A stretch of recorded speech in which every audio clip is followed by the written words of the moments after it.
খোদার কসম ফুলতুলি সাহেব কেবলাগণ তারা নিজেদের প্রচার নিজেরা করে নাই। দারুল কেরাত যখন চালু করে দিল, মুসলমানের সন্তান দারুল কেরাতের মধ্যে পড়ালেখা করে আল্লাহর কোরআনের এলেম সিনাই ঢুকাইছে। ফুলতুলিদের ইজ্জত আমার আল্লাহ বাড়াইয়া দিছে।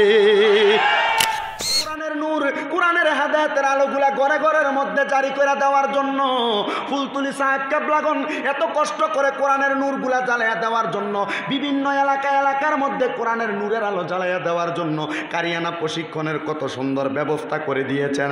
আজকে বাংলার মুসলমান, আজকে সিলেটের মুসলমান, লন্ডনের মধ্যে যা দেখেন, লন্ডন আমেরিকার মুসলমানেরা, তাদেরকে যদি জিজ্ঞাসা করা হয় সহি শুদ্ধ কোরআন তেলাওয়াত কোন জায়গায় শিখলা, তারা বলবে সাহেব কেবলাতের দারুল কেরাতের মধ্যে আমরা পড়ালেখা করার কারণে আল্লাহর কোরআনের তেলাওয়াত আমাদের সুশীতল হয়ে গেছে।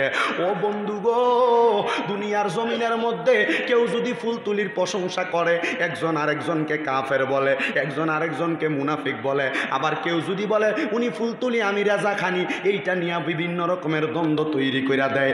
না রে না, ফুলতুলি একদল হইতে পারে, রেজা খানি আলা হযরতের পন্থীর একদল হইতে পারে, কিন্তু এক একজন এক একটা দলে যাইতে পারে। আপনারা বলেন প্রত্যেক দলের কোরআন কোনটা? প্রত্যেক দলের কোরআন কোনটা? নবী কোনটা? আল্লাহ কোনটা? কোরআন একটা, নবী একটা, আল্লাহ একটা। দ্বন্দ্ব মাত্র কয়েকটা মাসালাগত দ্বন্দ্ব। কেন দ্বন্দ্ব লাগাইলা? বলবে দ্বন্দ্ব যদি না করি আমার পকেট বাড়ি হবে না, দ্বন্দ্ব যদি না করি আমার নাম সুনাম প্রচার হবে না। আল্লাহর কসম রে, নাম সুনাম প্রচার করার জন্য যদি দ্বন্দ্ব লাগাইয়া থাকো, ময়দানে মাশরে আমার আল্লাহর কাছে জবাবদিহিতা করা লাগবে। খোদার কসম ফুলতুলি সাহেব কেবলাগণ তারা নিজেদের প্রচার নিজেরা করে নাই। দারুল কেরাত যখন চালু করে দিল, মুসলমানের সন্তান দারুল কেরাতের মধ্যে পড়ালেখা করে আল্লাহর কোরআনের এলেম সিনাই ঢুকাইছে। ফুলতুলিদের ইজ্জত আমার আল্লাহ বাড়াইয়া দিছে। এই জন্য মনে রাখতে হবে, মুসলমান যদি এলাকার কোনো মাহফিলে দেখেন কেউ ফুলতুলির বিরুদ্ধে বলে, আবার ফুলতুলির কি পক্ষ হয়ে অন্য কাউকে গালিগালাজ করে, মনে করবেন আসলে সে ফুলতুলির পক্ষের লোক না, বিপক্ষের লোক না। এই ব্যক্তির কাজ হলো ফুলতুলিদের পক্ষে কথা বইলা রেজাখানিদেরকে গালি দিয়া, রেজাখানির পক্ষে কথা বইলা ফুলতুলিদেরকে গালি দিয়া সে তার নিজের পকেট ভারী করতে চায়। আসলে একটা কথা মনে রাখবেন, ফুলতুলি ইসলাম থেকে আলাদা নয়, রেজাখানি যারা আলা হযরতপন্থী তারাও ইসলাম থেকে আলাদা নয়। সবাই ইসলামের ভিতরে মাত্র মাসালাগত কয়েকটা দ্বন্দ্বের কারণে একজন আরেকজনের মধ্যে ডিবেট সৃষ্টি করে মুসলমানদেরকে ইসলাম থেকে খারিজ করতে চায়। আল্লাহর কসম, আমরা মুসলমান কোরআন প্রেমিক, আমরা মুসলমান আল্লাহ প্রেমিক, আমরা মুসলমান নবী প্রেমিক, আমরা মুসলমান আল্লাহ রসুলের প্রেমিক, আউলিয়া কেরামের প্রেমিক। এই শাহজালালের পুণ্যভূমির মধ্যে, শাহপুরানের পুণ্যভূমির মধ্যে, নাসিরউদ্দিন সিফাত আলার পুণ্যভূমির মধ্যে কেউ যদি মুসলমানের মধ্যে ডিবেট তৈরি করতে চায়, দ্বন্দ্ব তৈরি করতে চায়, আল্লাহ পাকের পক্ষ থেকে তোমার প্রতি গজব নাজিল হবে। কথা বলেন ঠিক না বেঠি? এই জন্য মুসলমান গভীর মনোযোগ নিয়ে বসবেন। আল্লাহর কোরআনের পক্ষে কথা বলার সত্যই কিন্তু আমি প্রকাশ করতেছিলাম, আল্লাহর কোরআন যারা তেলাওয়াত করবে, ওই কোরআন তেলাওয়াত করার কারণে আল্লাহর রহমত ওই বান্দার প্রতি নাজিল হবে। আমার নবী ডাক দিয়া কই, উম্মত আল্লাহর কোরআন যারা তেলাওয়াত করবে গো, আমার আল্লাহ ওই উম্মতের প্রতি 5টা রহমত নাজিল করবে। জোরে বললেন না সুবহানাল্লাহ? আরো জোরে বলেন কয়টা রহমত? আরো জোরে বলেন কয়টা রহমত? ওই 5টা নিয়ামতের মধ্যে সর্বপ্রথম আমার আল্লাহ কোরআন তেলাওয়াত করলে উম্মতে মুহাম্মদীর হায়াত বাড়াইয়া দেয়। কি বাড়াইয়া দেয়? কি বাড়াইয়া দেয়? হায়াত বাড়াইয়া দেয়। ও বন্ধু, আল্লাহর কোরআন তেলাওয়াত করলে যদি আল্লাহ হায়াত বাড়াইয়া দেয়, আমরা ওই কোরআন তেলাওয়াত করতে চাই কি চাই না? 2 নাম্বার নিয়ামত হইল আল্লাহর কোরআন যারা তেলাওয়াত করবে, আল্লাহর কোরআন যারা বেশি বেশি পড়বে, আল্লাহর কোরআন পড়ার কারণে আল্লাহর রহমত ওই বান্দার প্রতি সরাসরি নাজিল হয়। বলেন সুবহানাল্লাহ। 3 নাম্বারে আল্লাহর কোরআন যারা বেশি বেশি পড়বে, ওই ব্যক্তি যদি কোনো বিপদ আপদ বালা মুসিবতে থাকে, আমার আল্লাহ তাকে বিপদ আপদ বালা মুসিবত থেকে হেফাজত করবে। 4 নাম্বারে ওই ব্যক্তি যদি কোনো রোগ বালা মুসিবতের মধ্যে থাকে, কোনো কঠিন বিমারের মধ্যে থাকে, অসুস্থতায় থাকে, আমার আল্লাহ তার কঠিন রোগ বিমার দূর করে দিবে।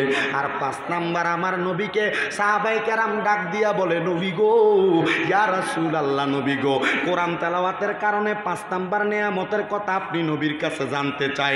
আমার নবী ডাক দিয়া বলে, উম্মত, মানুষ যখন মারা যায়, ওই কবরে যখন মানুষকে রাখা হয়, আমি জানতে চাই কবরে কোনো লাইট থাকেনি, মোমবাতি থাকেনি, কবরের মধ্যে কোনো আলোকসজ্জা থাকেনি। ওই কবরে আলো নাই, বাতাস নাই, লাইট নাই, মোমবাতি নাই। আমার নবী কই, উম্মত, ওই কবরটা থাকে অন্ধকার।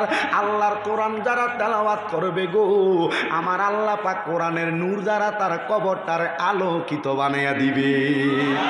এই জন্য বলবো, যাও তৈলের বাবারা, ও পর্দার অন্তরালের মা বোনেরা, আমরা ওই কোরআনের 5টা নিয়ামত গ্রহণ করব, হায়াত বৃদ্ধি করব, রহমত পাইব, রিজিক বৃদ্ধি করব, অসুস্থতা দূর করে ইন্তেকালের আগে কোরআন তেলাওয়াত করে আমাদের অন্তরটাকে কোরআনওয়ালা অন্তর বানাবো। কোরআনওয়ালা অন্তর বানাইয়া যদি মরতে পারেন গো, আমার আল্লাহ পাক রাব্বুল আলামিনের পেয়ারা নবী কয়, তার কবরটা আলোকিত হইয়া যাবে। মুরব্বী, ও দাড়ি পাকা পাকা বুড়া বুড়া মুরব্বী বাবাজিরা, ও যুবক নৌজওয়ানেরা, একটাবার চিন্তা করো, তুমি যদি মইরা যাও, তোমার মরণটা কেমন মরণ হইব। মরার পরে যদি যায় দেখো কবরটা অন্ধকার।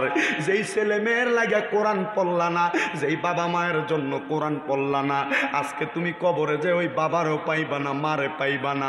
মুরব্বী নিজের যৌবন শেষ কইরা দিছেন, নিজের জীবন শেষ কইরা দিছেন, কিন্তু কবরে গেলে যদি দেখেন অন্ধকার, তাইলে আপনার কবরে আপনি থাকতে বড় কষ্ট হবে। সন্তান আপনার কবরে আলো নিয়ে যাবে না, সন্তান স্ত্রী পুত্র আপনার কবরে কোনো আলো নিয়ে যাবে না, আপনার কবর হবে অন্ধকার। ও মুরব্বী বাবারা, এখন মনে মনে চিন্তা হয়, হুজুর, যারা কোরআন পড়ব তারাই না কবর আলোকিত করব। আমি তো কোরআন পড়তে পারি না, আমার সন্তানের খাবার জোগাইতে যায় কোরআন পড়তে পারি নাই, আমার স্ত্রীর ভরণ পোষণ দিতে যায় আমি কোরআন পড়তে পারি নাই, আমার এলাকার বন্ধু বান্ধবদের সময় দিতে যায় আমি কোরআন পড়তে পারি নাই। চিন্তা করেন না মুরব্বী, একটু গোপনে গোপনে আল্লাহর কাছে কান্নাকাটি করেন, আল্লাহ, আমি কোরআন পড়তে পারি না, কোরআন পড়লে নাকি এত ফজিলত, কোরআন পড়লে নাকি এত বরকত হয়। আমার নবী কই, উম্মত, কোরআন পড়তে পারো না, আল্লাহর কোরআনটারে খুইলা কোরআনের দিকে তাকাইয়া থাকবা, সওয়াব হবে। আল্লাহর কোরআনের দিকে তাকাইয়া থাকলে তোমার সওয়াব হবে। কোরআন পড়তে পারো না, কোরআনটারে বুকের মধ্যে ধরে জড়াইয়া থাইকো, এই কোরআন তোমার মর্যাদা বাড়াইয়া দিব, এই কোরআন তোমার সম্মান বাড়াইয়া দিব। অনেক মুরব্বী তো মাঝে মাঝে মসজিদের ইমামের কাছে আসে, মসজিদের মুয়াজ্জিনের কাছে এসে বৈশা বৈশা আফসোস করে, হুজুর, বুড়া তো হইয়া গেছি, এখন চোখে দেখি না, কোরআন পড়বো কেমনে, বয়স হয়ে গেছে, কোরআন শিখতে পারি নাই, হুজুর, এখন পড়বো কেমনে, হুজুর, আমরার ভয় লাগে, হুজুর, আমরার বড় ডর লাগে। এই ভয়ের কথা চিন্তা করলে, ডরের কথা চিন্তা করলে তুমি আল্লাহর কোরআন তেলাওয়াত করা বন্ধ করবা না। যারা কোরআন পড়তে পারেন না, চিন্তা করেন না, কোরআন শরীফটা খুইলা কোরআনের দিকে তাকাইয়া থাকবেন, তাকাইয়া থাকলে আপনার আমলনামায় সওয়াব হবে। যারা পড়তে পারেন না, মাহে রমজান মাস আসলে তো পড়ার শিখার কত ব্যবস্থা হয়ে গেছে, একটু কোরআন শরীফটা তেলাওয়াত করার চেষ্টা করবেন। এই কোরআন শরীফ তেলাওয়াত করলে বান্দার সম্মান বাড়াইয়া দেয় কি? আরো জবান খুলে বলেন কি? তাহলে আসুন আমরা সবাই আল্লাহ পাকের কোরআন শরীফের তেলাওয়াত করি আর জনে জনে পড়ি। আউযু বিল্লাহি মিনাশ শাইতানির বিসমিল্লাহির রাহমানির রাহিম।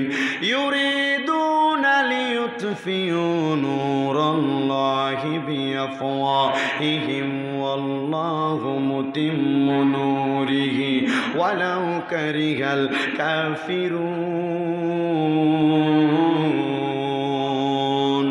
وقال تعالى في كلامه المجيد وفي فرقانه الحميد كل من عليها فان ويبقى وجه ربك ذو الجلال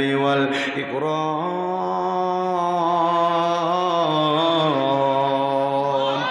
وقال وقال في حديث الشريف عن أنس رضي الله تعالى عنه قال سمعت رسول الله صلى الله عليه وسلم يقول إن من أشرة الساعة أن يرفع العلم ويكثر الزال ويكثر الزنا ويكثر شرب الخمر ويقل الرجال ويكثر النساء حتى يكون ل50 امرأة القيم الواحد متفق عليه كما قال عليه الصلاة والسلام. وقال في حديث الشريف عن أنس رضي الله تعالى عنه قال وقال في رواية الحديث قال النبي صلى الله عليه وسلم رضا الرب في رضا الوالد سخط الرب في سخط الوالد أو كما قال عليه الصلاة والسلام. وقال في